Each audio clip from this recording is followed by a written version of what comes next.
আসসালামু আলাইকুম। কেমন আছেন সবাই?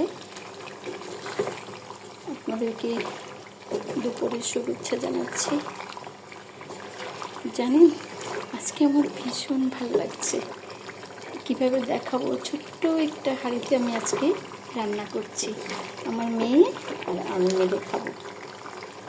তো খুব মনে পড়লো, আমার যখন বিয়ে হলো আমার খুব ইচ্ছে ছিল যে এরকম ছোটো ছোটো পাতিলে রান্না করবো, কিন্তু সেটা না আর হয়ে ওঠেনি। কারণ যৌথ ফ্যামিলিতে আমার বিয়ে হয়েছে। আমি বাসায় থাকলেও সব সময় অনেক মেহমান থাকতে বাসায়, অফিসের হোক, আমার বাবার বাড়ি, শ্বশুর বাড়ি, তো ওনারা আছেন। তো আজকে আমার মনে হলো চড়ুইভাতি খেলছি, সেই ছোট্টবেলায় ফিরে গেলাম। তো আপনাদের কেমন লাগবে ভিডিওটা জানি না, কিন্তু আমার ভীষণ ভালো লাগছে আপনাদের সঙ্গে শেয়ার করতে।